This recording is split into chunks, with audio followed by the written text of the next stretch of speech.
Jonathan Harker's Journal, October 30th, Night. I am writing this in the light from the furnace door of the steam launch. Lord Godalming is firing up. He's an experienced hand at the work, as he has had for years a launch of his own on the Thames, and another on the Norfolk Broads. Regarding our plans, we finally decided that Mina's guess was correct, and that if any waterway was chosen for the Count's escape back to his castle, the Sereth, and then the Bistritza at its junction, would be the one. We took it that somewhere about the 47th degree north latitude would be the place chosen for the crossing the country between the river and the Carpathians. We have no fear in running at good speed up the river at night. There's plenty of water, and the banks are wide enough apart to make steaming even in the dark easy enough.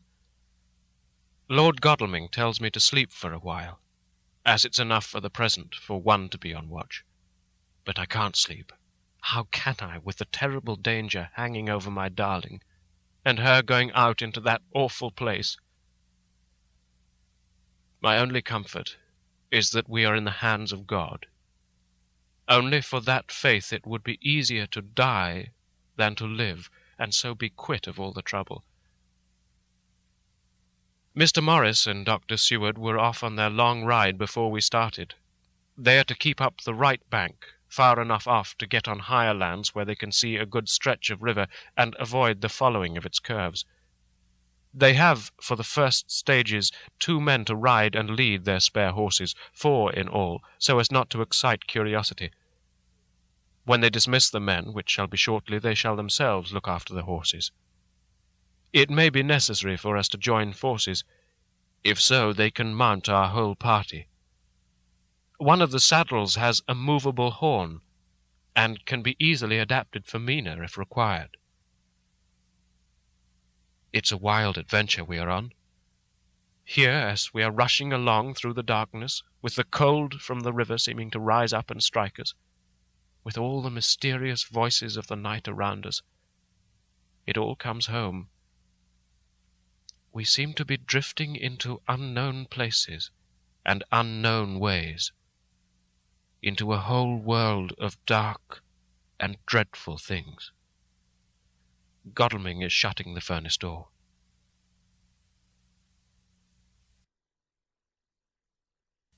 "31st October. Still hurrying along. The day has come, and Godalming is sleeping. I am on watch. The morning is bitterly cold. The furnace heat is grateful, though we have heavy fur coats. As yet we have passed only a few open boats, but none of them had on board any box or package of anything like the size of the one we seek. The men were scared every time we turned our electric lamp on them, and fell on their knees and prayed. 1st of November, evening. No news all day. We have found nothing of the kind we seek. We are now passed into the Bistritza, and if we're wrong in our surmise, our chance is gone. We have overhauled every boat, big and little. Early this morning, one crew took us for a government boat and treated us accordingly. We saw in this a way of smoothing matters, so at Fundu, where the Bistritza runs into the Sereth, we got a Romanian flag, which we now fly conspicuously. With every boat which we have overhauled since then, this trick has succeeded. We've had every deference shown to us, and not once any objection to whatever we chose to ask or do. Some of the Slovaks tell us that a big boat passed them going at more than usual speed, as she had a double crew on board. This was before they came to Fundu, so they couldn't tell us whether the boat turned into the Bistritza or continued on up the Sereth. At Fundu we couldn't hear of any such boat, so she must have passed there in the night. I'm feeling very sleepy. Cold is perhaps beginning to tell upon me, and nature must have rest sometime. Godalming insists that he shall keep the first watch. God bless him for all his goodness to poor dear Mina and me. 2nd of November, morning. It's broad daylight.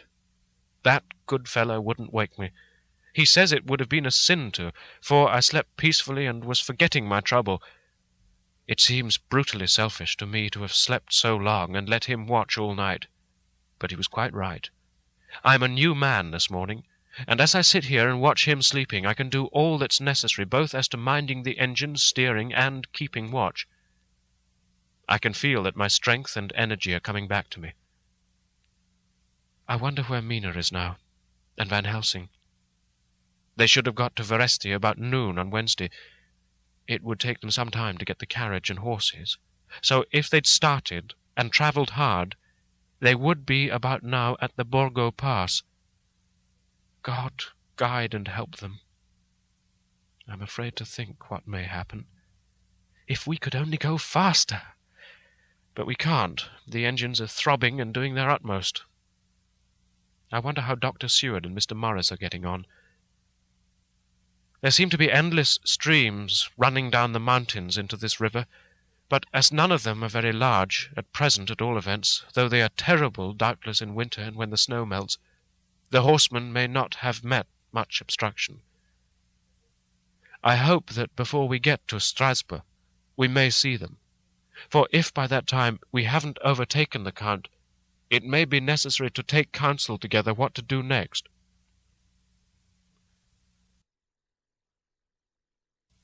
Dr. Seward's Diary.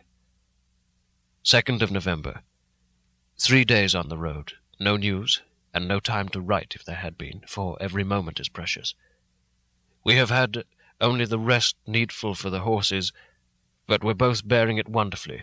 Those adventurous days of ours are turning up useful. We must push on. We shall never feel happy till we get the launch in sight again. 3rd of November. We heard at Fundu that the launch had gone up the Bistritza. I wish it wasn't so cold. There are signs of snow coming, and if it falls heavy it will stop us. In such case we must get a sledge and go on, Russian fashion.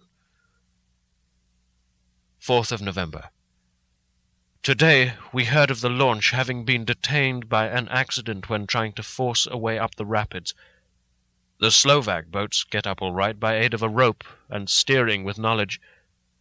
Some went up only a few hours before.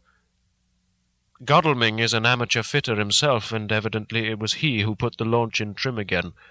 Finally they got up the rapids all right with local help, and are off on the chase afresh. I fear that the boat is not any better for the accident. The peasantry tell us that after she got upon smooth water again, she kept stopping every now and again, so long as she was in sight.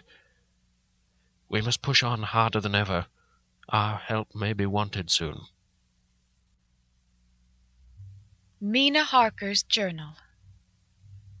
31st of October. Arrived at Veresti at noon. The professor tells me that this morning at dawn he could hardly hypnotize me at all, and that all I could say was, dark and quiet. He is off now buying a carriage and horses. He says that he will later on try to buy additional horses, so that we may be able to change them on the way. We have something more than 70 miles before us. The country is lovely and most interesting.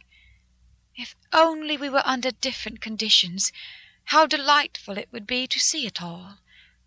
If Jonathan and I were driving through it alone, what a pleasure it would be to stop and see people and learn something of their life, and to fill our minds and memories with all the colour and picturesqueness of the whole wild, beautiful country and the quaint people. But alas! Later. Dr. Van Helsing has returned. He has got the carriage and horses. We are to have some dinner, and to start in an hour. The landlady is putting us up a huge basket of provisions. It seems enough for a company of soldiers. The professor encourages her, and whispers to me that it may be a week before we can get any good food again. He has been shopping too, and has sent home such a wonderful lot of fur coats and wraps, and all sorts of warm things. There will not be any chance of our being cold. We shall soon be off. I am afraid to think what may happen to us. We are truly in the hands of God. He alone knows what may be, and I pray him with all the strength of my sad and humble soul that he will watch over my beloved husband, that whatever may happen, Jonathan may know that I loved him and honoured him more than I can say, and that my latest and truest thought will always be for him.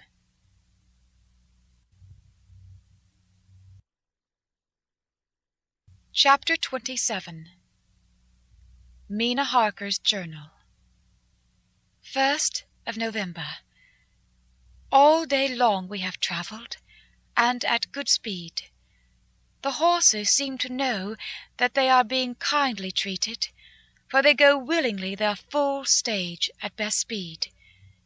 We have now had so many changes, and find the same thing so constantly, that we are encouraged to think that the journey will be an easy one. Dr. Van Helsing is laconic. He tells the farmers that he is hurrying to Bistreets, and pays them well to make the exchange of horses. We get hot soup, or coffee, or tea, and off we go. It is a lovely country, full of beauties of all imaginable kinds, and the people are brave, and strong, and simple, and seem full of nice qualities. They are very, very superstitious. In the first house where we stopped, when the woman who served us saw the scar on my forehead, she crossed herself, and put out 2 fingers towards me to keep off the evil eye. I believe they went to the trouble of putting an extra amount of garlic into our food, and I can't abide garlic. Ever since then I have taken care not to take off my hat or veil, and so have escaped their suspicions. We are travelling fast, and as we have no driver with us to carry tales, we go ahead of scandal, but I dare say that fear of the evil eye will follow hard behind us all the way. The professor seems tireless. All day he would not take any rest, though he made me sleep for a long spell. At sunset time he hypnotized me, and he says that I answered as usual, darkness, lapping water, and creaking wood.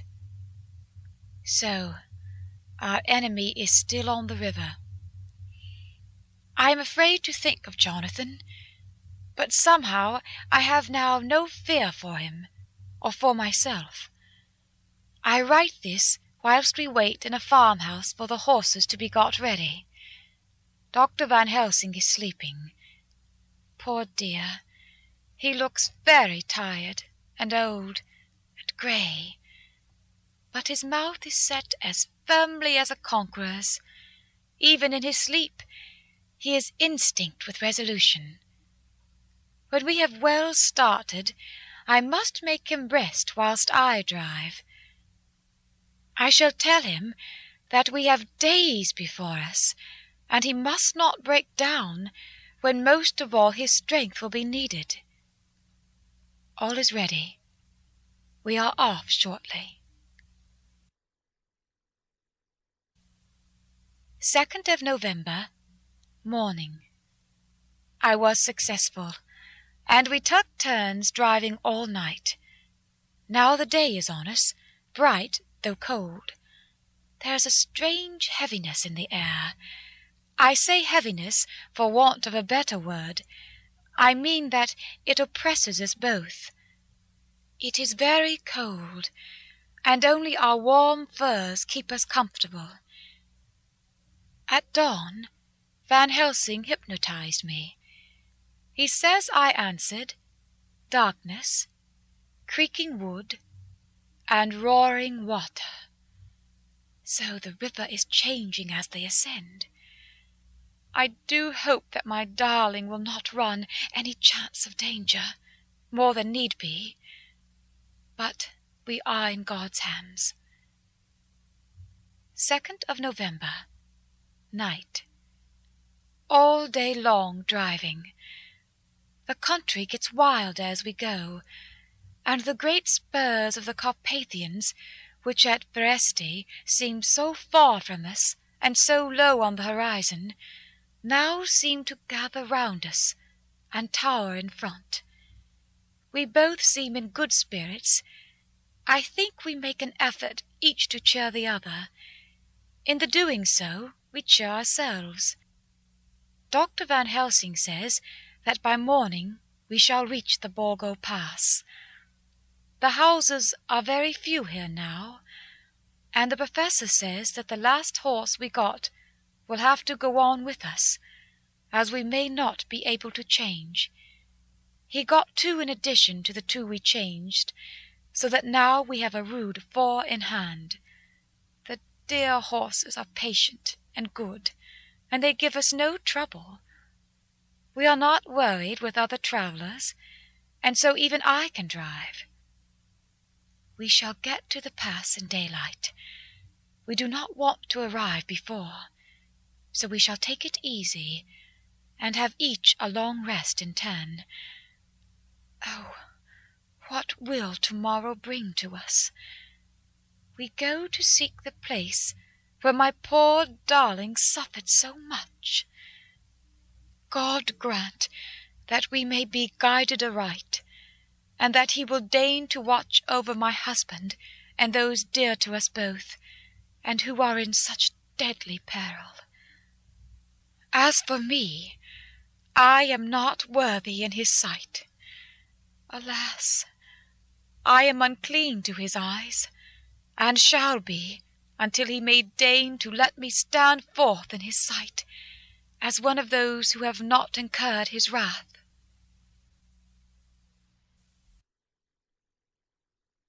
Memorandum by Abraham Van Helsing. 4th of November. This to my old and true friend John Seward, M.D., of Purfleet, London, in case I may not see him. It may explain. It is morning, and I write by a fire which all the night I have kept alive, Madam Mina aiding me. It is cold, cold, so cold that the grey, heavy sky is full of snow, which when it falls will settle for all winter, as the ground is hardening to receive it. It seems to have affected Madam Mina. She has been so heavy of head all day that she was not like herself. She sleeps and sleeps and sleeps. She, who is usually so alert, have done literally nothing all the day. She even have lost her appetite. She make no entry into her little diary, she who writes so faithful at every pause. Something whisper to me that all is not well. However, tonight she is more vif. Her long sleep all day have refresh and restore her, for now she is all sweet and bright as ever. At sunset I tried to hypnotize her, but alas, with no effect. The power has grown less and less with each day, and tonight it failed me altogether. Well, God's will be done, whatever it may be, and whithersoever it may lead. Now to the historical, for as Madam Mina write not in her stenography, I must in my cumbrous old fashion, that so each day of us may not go unrecorded. We got to the Borgo Pass just after sunrise yesterday morning. When I saw the signs of the dawn, I got ready for the hypnotism. We stopped our carriage and got down so that there might be no disturbance. I made a couch with furs, and Madam Mina, lying down, yield herself as usual, but more slow and more short time than ever, to the hypnotic sleep. As before came the answer, darkness and the swirling of water. Then she woke, bright and radiant, and we go on our way and soon reach the pass. At this time and place she become all on fire with zeal. Some new guiding power be in her manifested, for she point to a road and say, "This is the way. "How know you it?" I asked. "Of course I know it," she answered, and with a pause add, "Have not my Jonathan travelled it and wrote of his travel?" At first I think somewhat strange, but soon I see that there be only one such by-road. It is used but little, and very different from the coach road from the Bukovina to Bistritz, which is more wide and hard, and more of use. So we came down this road. When we meet other ways, not always were we sure that they were roads at all, for they be neglect and light snow have fallen. The horses know, and they only. I give rein to them, and they go on so patient. By and by we find all the things which Jonathan have note in that wonderful diary of him. Then we go on for long, long hours and hours. At the first I tell Madam Mina to sleep. She try, and she succeed. She sleep all the time. Till at the last I feel myself too suspicious grow, and attempt to wake her. But she sleep on, and I may not wake her, though I try. I do not wish to try too hard, lest I harm her. For I know that she have suffered much, and sleep at times be all in all to her. I think I drowse myself, for all of a sudden I feel guilt, as though I have done something. I find myself bolt up, with the reins in my hand, and the good horses go along jog, jog, just as ever. I look down, and find Madam Mina still asleep. It is now not far off sunset time, and over the snow the light of the sun flow in big yellow flood, so that we throw great long shadow on where the mountain rise so steep. For we are going up, and all is so wild and rocky, as though it were the end of the world. Then I arouse Madam Mina. This time she wake with not much trouble, and then I try to put her to hypnotic sleep. But she sleep not, being as though I were not. Still I try and try, till all at once I find her and myself in dark. So I look round, and find that the sun have gone down. Madam Mina laugh, and I turn and look at her. She is now quite awake, and looks so well as I never saw her since that night at Carfax, when we first entered the Count's house. I am amazed, and not at ease then. But she is so bright and tender and thoughtful for me, that I forget all fear. I light a fire, for we have brought supply of wood with us, and she prepare food while I undo the horses and set them tethered in shelter to feed. Then, when I return to the fire, she have my supper ready. I go to help her, but she smile and tell me that she have eat already, that she was so hungry that she could not wait. I like it not, and I have grave doubts, but I fear to affright her, and so I am silent of it. She help me, and I eat alone, and then we wrap in fur and lie beside the fire, and I tell her to sleep while I watch. But presently I forget all of watching, and when I suddenly remember that I watch, I find her lying quiet but awake, and looking at me with so bright eyes. Once, twice more the same occur, and I get much sleep till before morning. When I wake, I try to hypnotize her, but alas, though she shut her eyes obedient, she may not sleep. The sun rise up and up and up, and then sleep come to her too late, but so heavy that she will not wake. I have to lift her up and place her sleeping in the carriage when I've harnessed the horses and made all ready. Madam still asleep, and she look in her sleep more healthy and more ready than before. And I like it not. And I am afraid. I am afraid of all things, even to think that I must go on my way. The stake we play for is life and death, or more than these, and we must not flinch. 5th of November, morning. Let me be accurate in everything, for though you and I have seen some strange things together, you may at the first think that I, Van Helsing, am mad, that the many horrors and the so-long strain on nerves has at the last turned my brain.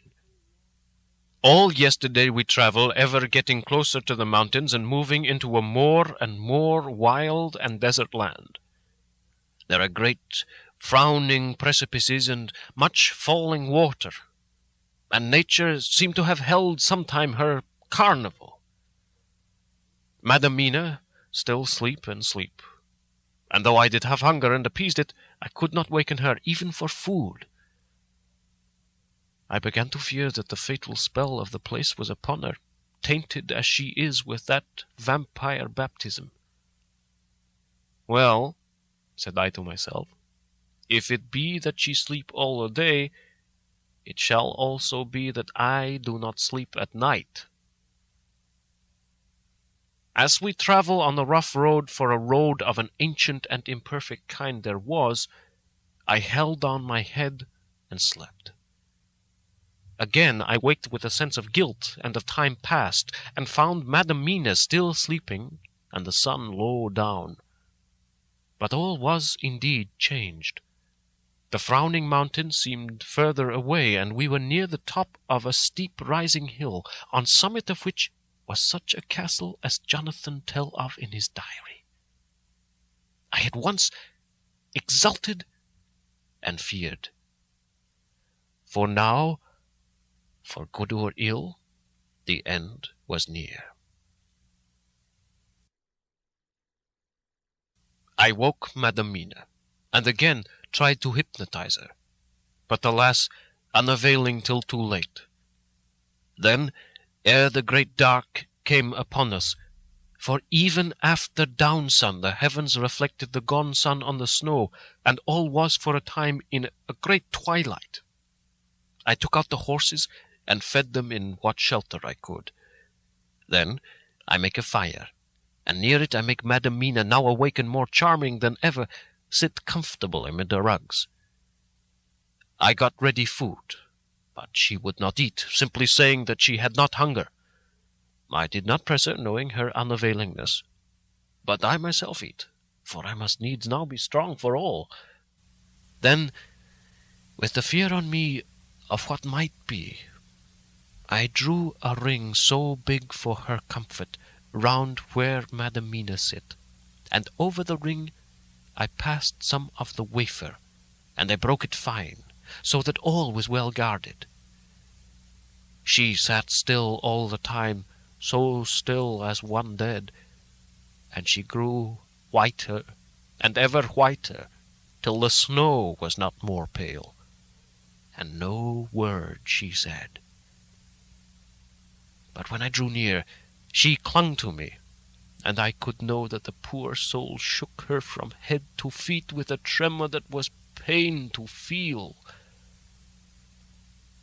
I said to her presently, when she had grown more quiet, "Will you not come over to the fire?" For I wished to make a test of what she could. She rose, obedient, but when she had made a step, she stopped, and stood as one stricken. "Why not go on?" I asked.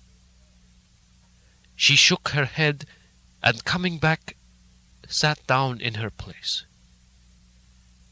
Then, looking at me with open eyes, as of one waked from sleep, she said simply, "I cannot," and remained silent. I rejoiced, for I knew that what she could not, none of those that we dreaded could. Though there might be danger to her body, yet her soul was safe.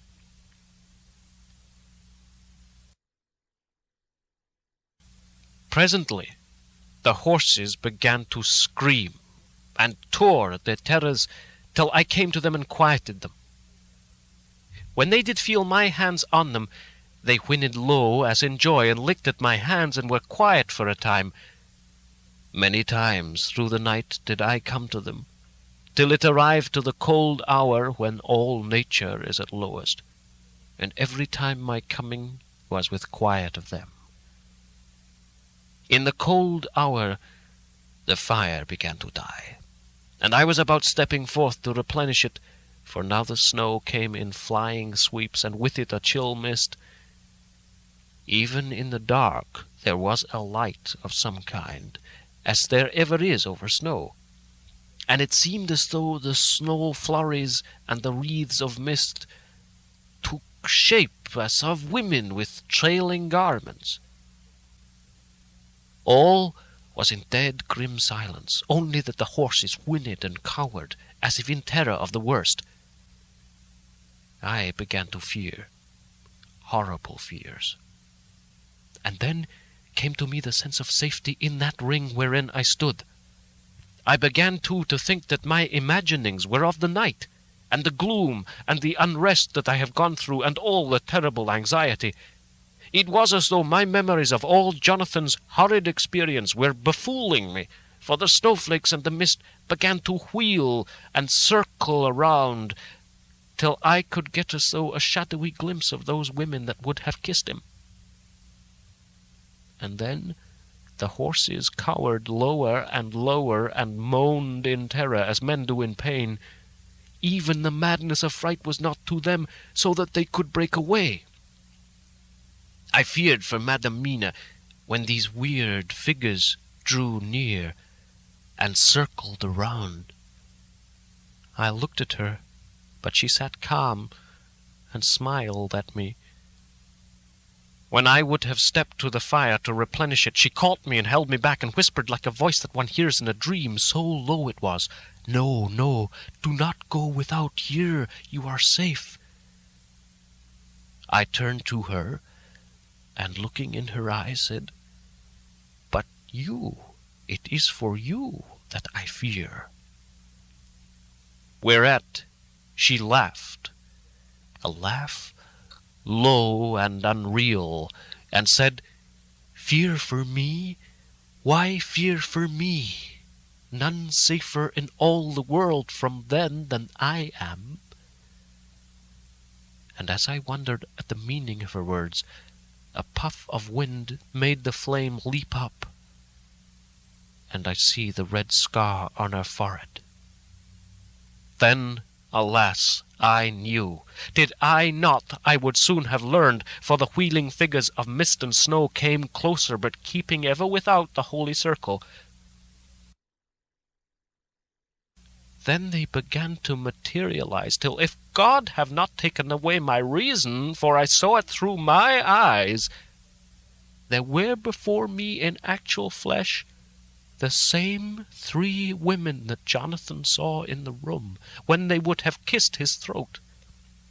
I knew the swaying round forms, the bright hard eyes, the white teeth, the ruddy color, the voluptuous lips. They smiled ever at poor dear Madam Mina, and as their laugh came through the silence of the night, they twined their arms and pointed to her and said in those so sweet, tingling tones that Jonathan said were of the intolerable sweetness of the water glasses, "Come, sister, come to us, come, come." In fear I turned to my poor Madam Mina, and my heart with gladness leaped like a flame. For, oh, the terror in her sweet eyes, the repulsion, the horror, told a story to my heart that was all of hope. God be thanked she was not yet of them. I seized some of the firewood which was by me, and holding out some of the wafer, advanced on them towards the fire. They drew back before me and laughed their low, horrid laugh. I fed the fire and feared them not, for I knew that we were safe within our protections.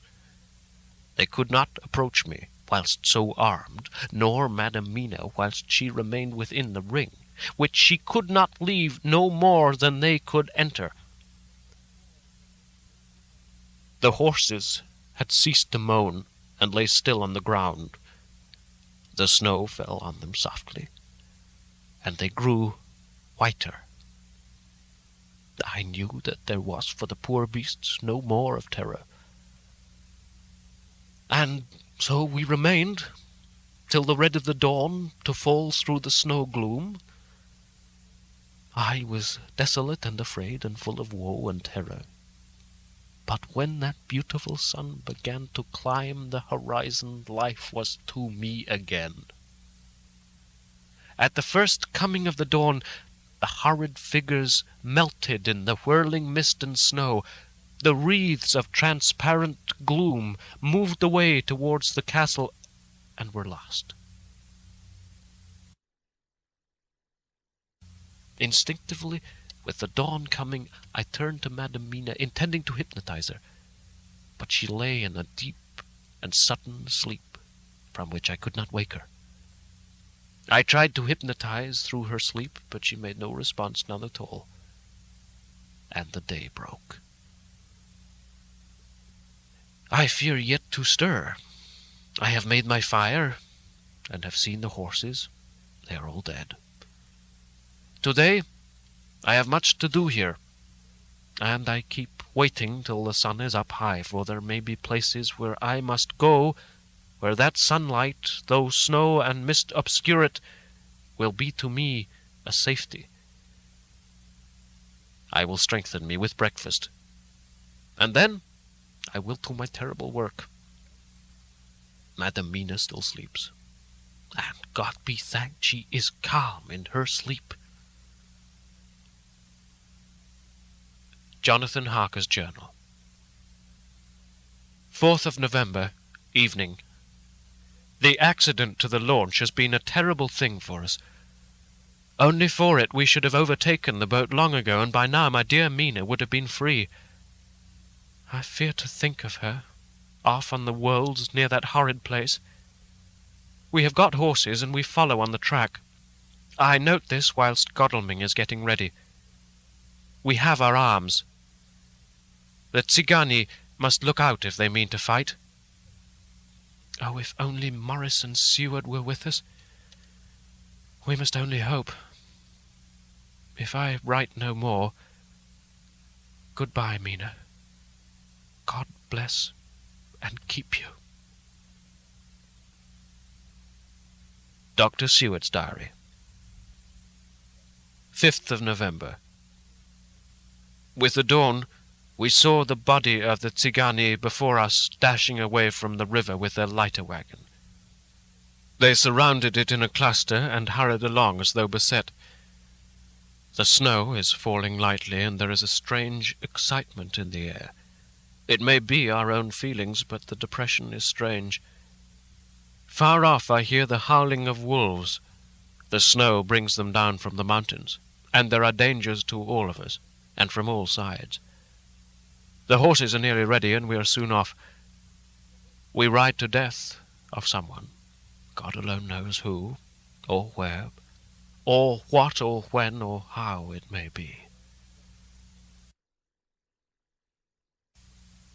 Dr. Van Helsing's Memorandum. 5th of November, afternoon. I am, at least, sane. Thank God for that mercy at all events, though the proving of it has been dreadful. When I left Madam Mina sleeping within the holy circle, I took my way to the castle. The blacksmith hammer which I took in the carriage from Veresti was useful. Though the doors were all open, I broke them off the rusty hinges, lest some ill intent or ill chance should close them, so that being entered I might not get out. Jonathan's bitter experience served me there. By memory of his diary, I found my way to the old chapel, for I knew that here my work lay. The air was oppressive. It seemed as if there was some sulphurous fume which at times made me dizzy. Either there was a roaring in my ears, or I heard afar off the howl of wolves. Then I bethought me of my dear Madam Mina, and I was in terrible plight. The dilemma had me between his horns. Her I had not dared to take into this place, but left safe from the vampire in that holy circle, and yet even there would be the wolf. I resolved me that my work lay here, and that as to the wolves we must submit if it were God's will. At any rate, it was only death and freedom beyond. So did I choose for her. Had it but been for myself, the choice had been easy. The moor of the wolf were better to rest in than the grave of the vampire. So I make my choice to go on with my work. I knew that there were at least 3 graves to find, graves that are in habit. So I search and search, and I find one of them. She lay in her vampire sleep so full of life and voluptuous beauty that I shudder as though I have come to do murder. I doubt not that in old time, when such things were, many a man who set forth to do such a task as mine found at the last his heart fail him, and then his nerve. So he delay and delay and delay till the mere beauty and the fascination of the wanton undead have hypnotized him, and he remain on and on till sunset come and the vampire sleep be over. Then the beautiful eyes of the fair woman open and look love, and the voluptuous mouth present to a kiss, and man is weak. And there remain one more victim in the vampire fold, one more to swell the grim and grisly ranks of the undead. There is some fascination, surely, when I am moved by the mere presence of such an one, even lying as she lay in a tomb, fretted with age and heavy with the dust of centuries, though there be that horrid odour such as the lairs of the Count have had. Yes, I was moved. I, Van Helsing, with all my purpose and with my motive for hate, I was moved to a yearning for delay which seemed to paralyze my faculties and to clog my very soul. It may have been that the need of natural sleep and the strange oppression of the air was beginning to overcome me. Certain it was that I was lapsing into sleep, the open-eyed sleep of one who yields to a sweet fascination, when there came through the snow-stilled air a long, low wail, so full of woe and pity that it woke me like the sound of a clarion. For it was the voice of my dear Madam Mina that I heard. Then I braced myself again to my horrid task, and found by wrenching away tomb tops one other of the sisters, the other dark one. I dared not pause to look ahead on her sister, lest once more I should begin to be in thrall. But I go on searching until presently I find in a high great tomb, as if made to one much beloved, that other fair sister, which, like Jonathan, I had seen to gather herself out of the atoms of the mist. She was so fair to look on, so radiantly beautiful, so exquisitely voluptuous, that the very instinct of man in me, which calls some of my sex to love and to protect one of hers, made my head whirl with new emotion. But God be thanked, that soul wail of my dear Madam Mina had not died out of my ears, and before the spell could be wrought further upon me, I had nerved myself to my wild work. By this time I had searched all the tombs in the chapel so far as I could tell, and as there had been only 3 of these undead phantoms around us in the night, I took it that there were no more of active undead existent. There was one great tomb, more lordly than all the rest. Huge it was, and nobly proportioned. On it was but one word: Dracula. This, then, was the undead home of the king vampire, to whom so many more were due. Its emptiness spoke eloquent to make certain what I knew. Before I began to restore these women to their dead selves through my awful work, I laid in Dracula's tomb some of the wafer, and so banished him from it undead forever. Then began my terrible task, and I dreaded it. Had it been but one, it had been easy, comparative. But 3! To begin twice more after I had been through a deed of horror. For if it was terrible with the sweet Miss Lucy, what would it not be with these strange ones who had survived through centuries, and who had been strengthened by the passing of the years, who would, if they could, have fought for their foul lives? Oh, my friend John, but it was butcher work. Had I not been nerved by thoughts of other dead, and of the living over whom hung such a pall of fear, I could not have gone on. I tremble and trembled even yet. Oh, till all was over, God be thanked, my nerve did stand. Had I not seen repose in the first place, and the gladness that stole over it just ere the final dissolution came, as realization that the soul had been won, I could not have gone further with my butchery. I could not have endured the horrid screeching as the stake drove home, the plunging of the writhing form, and the lips of bloody foam. I should have fled in terror and left my work undone. But it is over. And the poor souls, I can pity them now, and weep, as I think of them placid, each in her full sleep of death, for a short moment ere fading. For friend John, hardly had my knife severed the head of each before the whole body began to melt away and crumbled into its native dust, as though the death that should have come centuries agone had at last assert himself, and say at once and loud, I am here. Before I left the castle, I so fixed its entrances that never more can the Count enter there undead. When I stepped into the circle where Madam Mina slept, she woke from her sleep, and seeing me, cried out in pain that I had endured too much. Come, she said, come away from this awful place. Let us go to meet my husband, who is, I know, coming towards us. She was looking thin and pale and weak, but her eyes were pure and glowed with fervor. I was glad to see her paleness and her illness, for my mind was full of the fresh horror of that ruddy vampire sleep.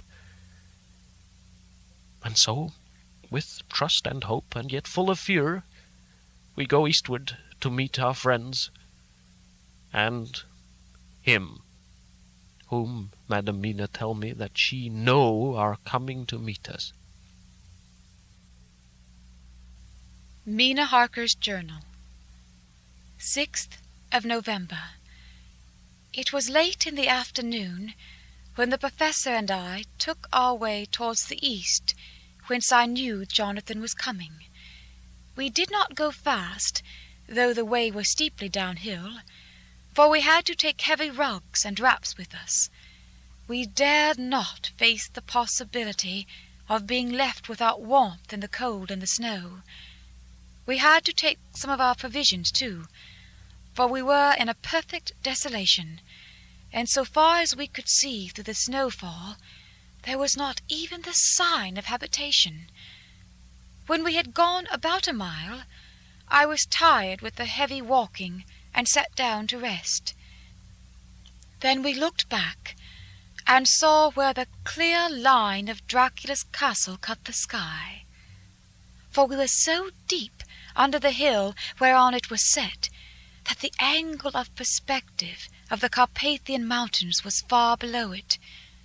We saw it in all its grandeur, perched 1,000 feet on the summit of a sheer precipice, and with seemingly a great gap between it and the steep of the adjacent mountain on any side.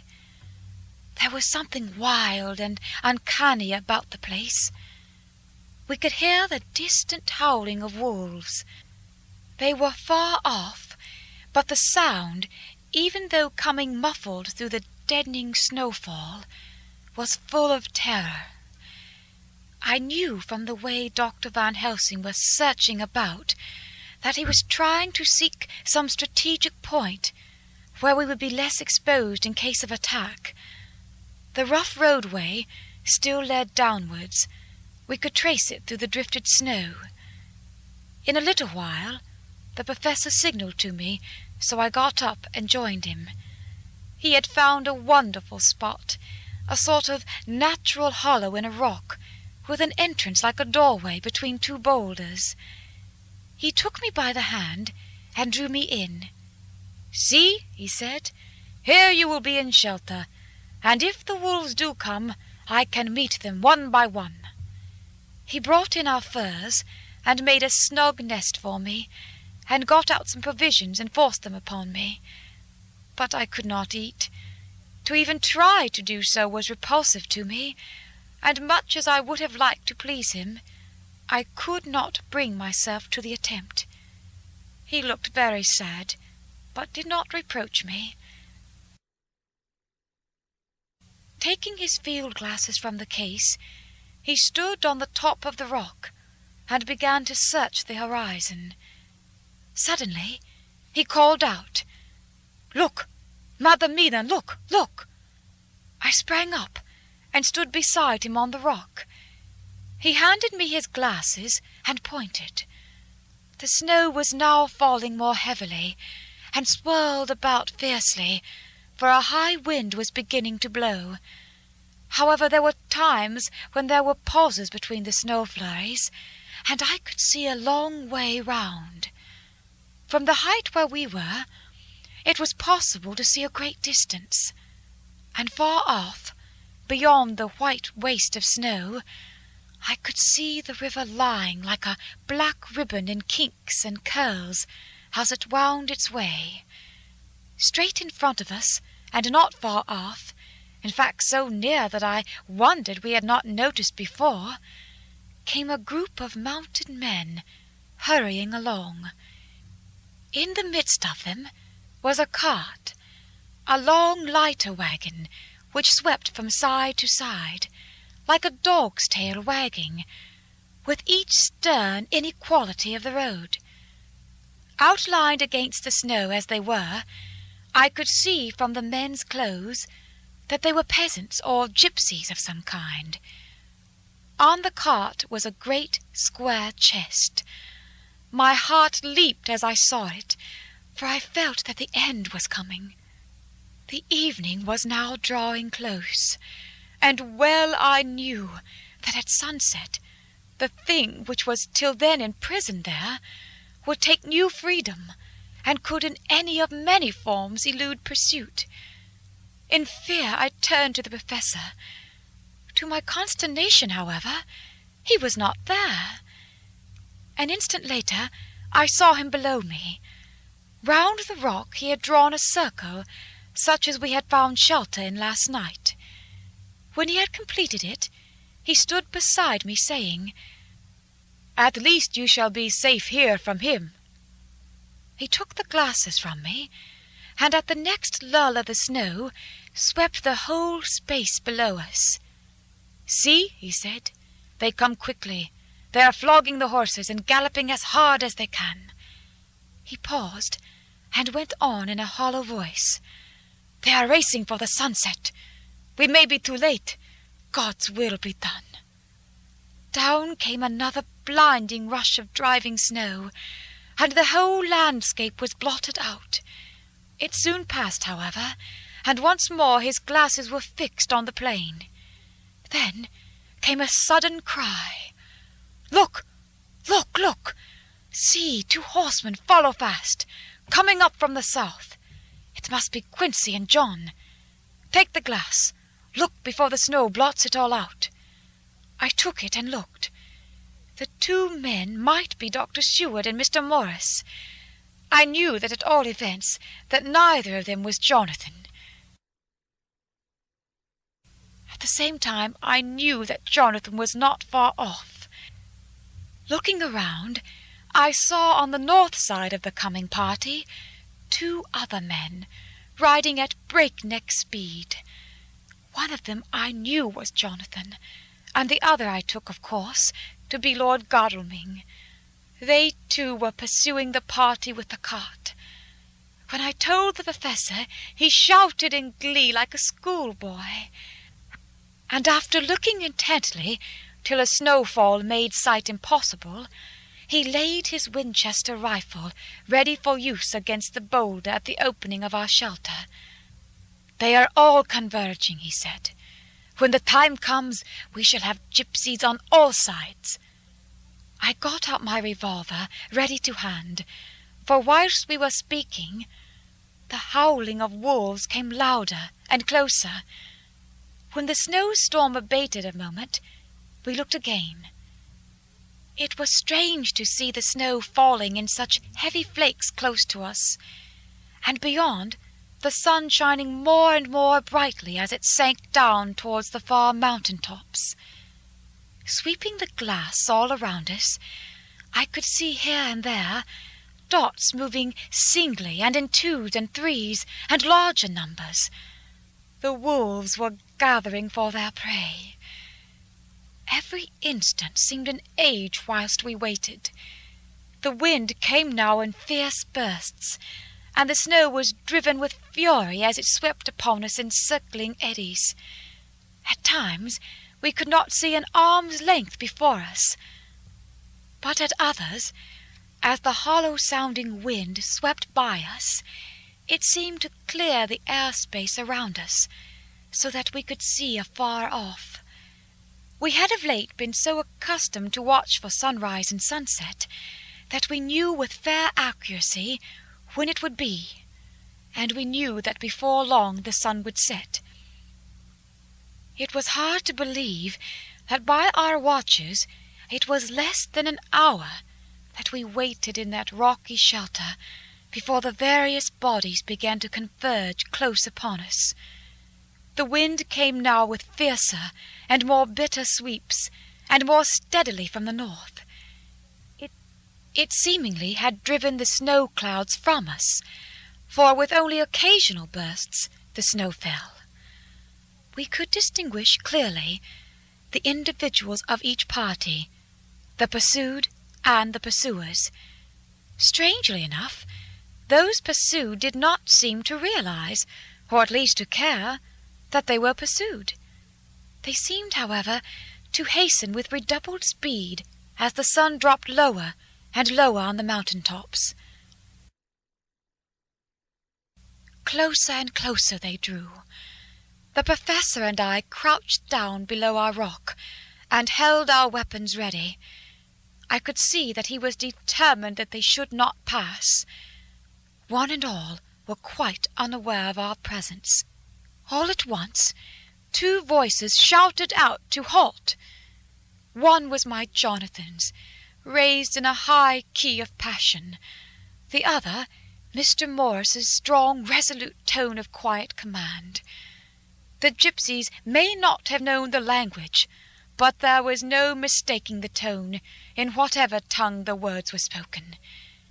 Instinctively they reined in, and at the instant Lord Godalming and Jonathan dashed up on one side, and Dr. Seward and Mr. Morris on the other.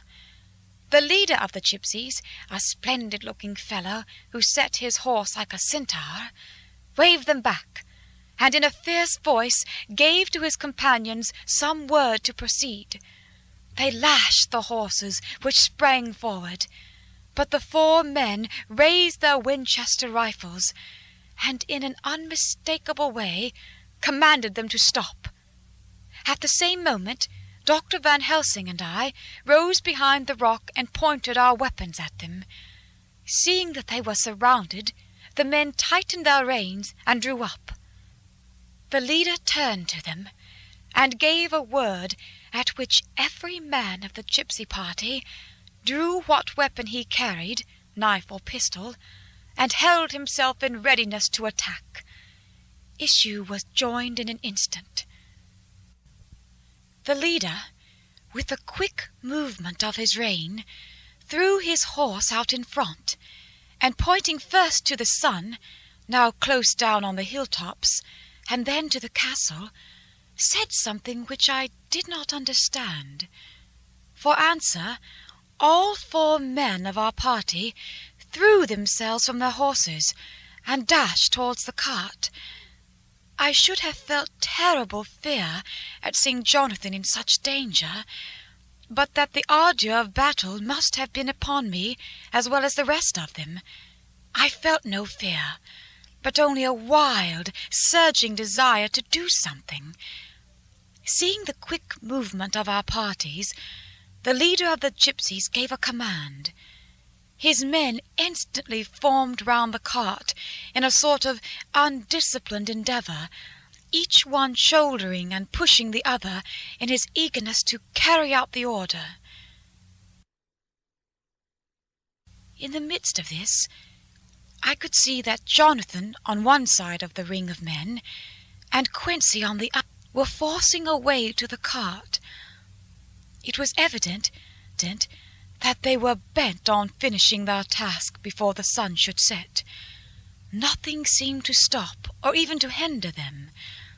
Neither the levelled weapons, nor the flashing knives of the gypsies in front, nor the howling of the wolves behind, appeared to even attract their attention. Jonathan's impetuosity and the manifest singleness of his purpose seemed to overawe those in front of him. Instinctively they cowered aside and let him pass. In an instant he had jumped upon the cart, and with a strength which seemed incredible, raised the great box, and flung it over the wheel to the ground. In the meantime, Mr. Morris had to use force to pass through his side of the ring of Sagani. All the time I had been breathlessly watching Jonathan, I had, with the tail of my eye, seen him pressing desperately forward, and had seen the knives of the gypsies flash as he won a way through them, and they cut at him. He had parried with his great bowie knife, and at first I thought that he too had come through in safety. But as he sprang beside Jonathan, who had by now jumped from the cart, I could see that with his left hand he was clutching at his side, and that the blood was spurting through his fingers.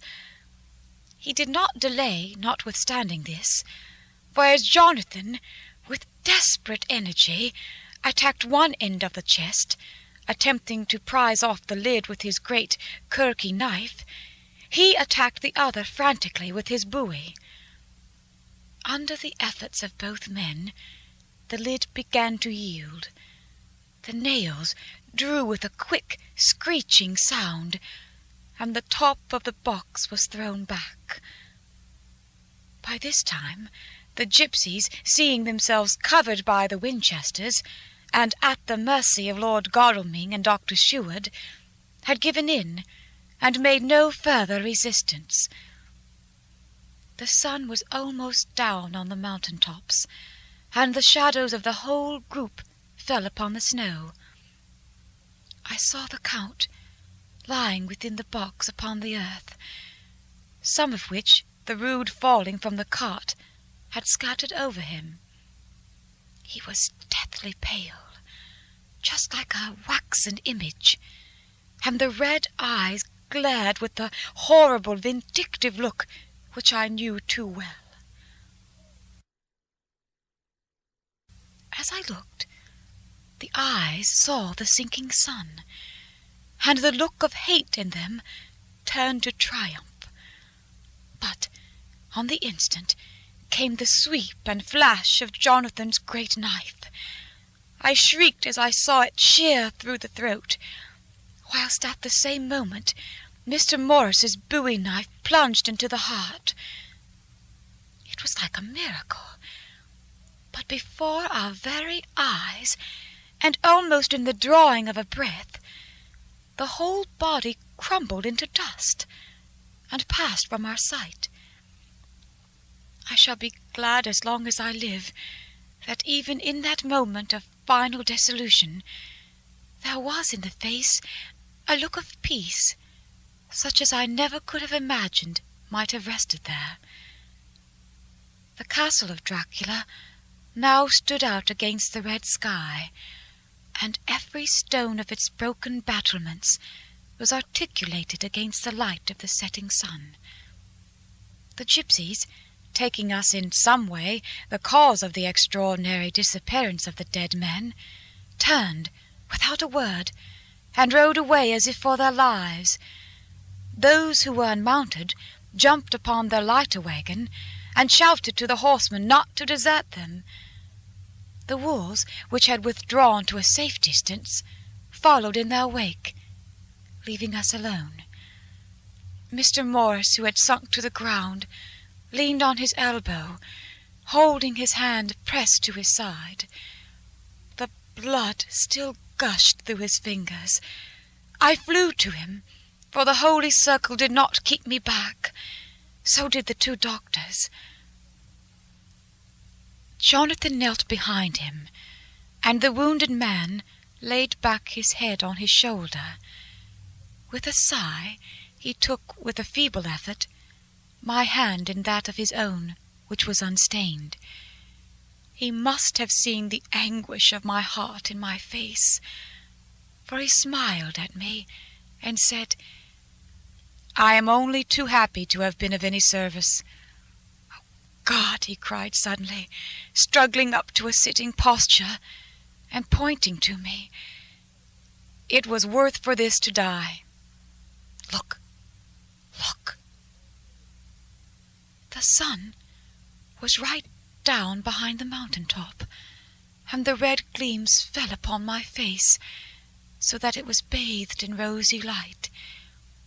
With one impulse, the men sank on their knees, and a deep and earnest amen broke from all, as their eyes followed the pointing of his finger.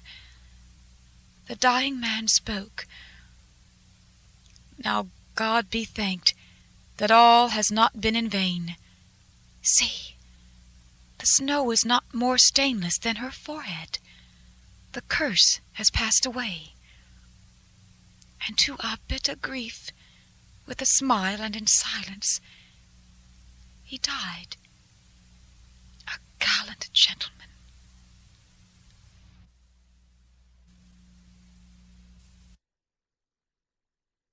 Note: 7 years ago we all went through the flames, and the happiness of some of us since then is, we think, well worth the pain we endured.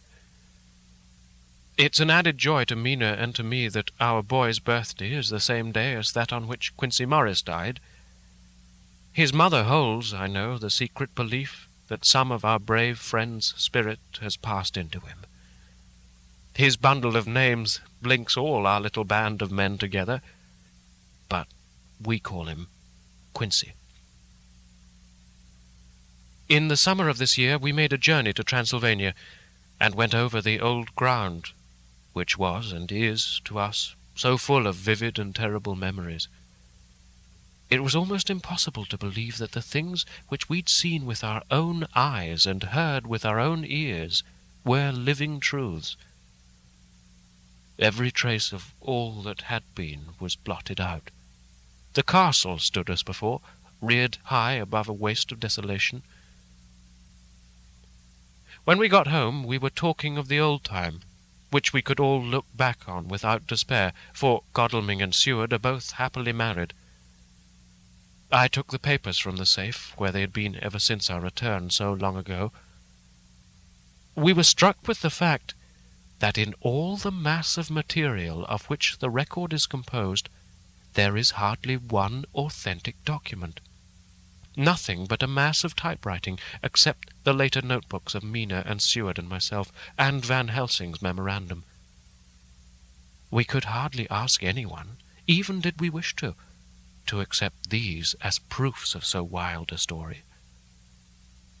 Van Helsing summed it all up, as he said with our boy on his knee, "We want no proofs, we ask none to believe us. This boy will some day know what a brave and gallant woman his mother is. Already he knows her sweetness and loving care. Later on he will understand how some men so loved her that they did dare much for her sake.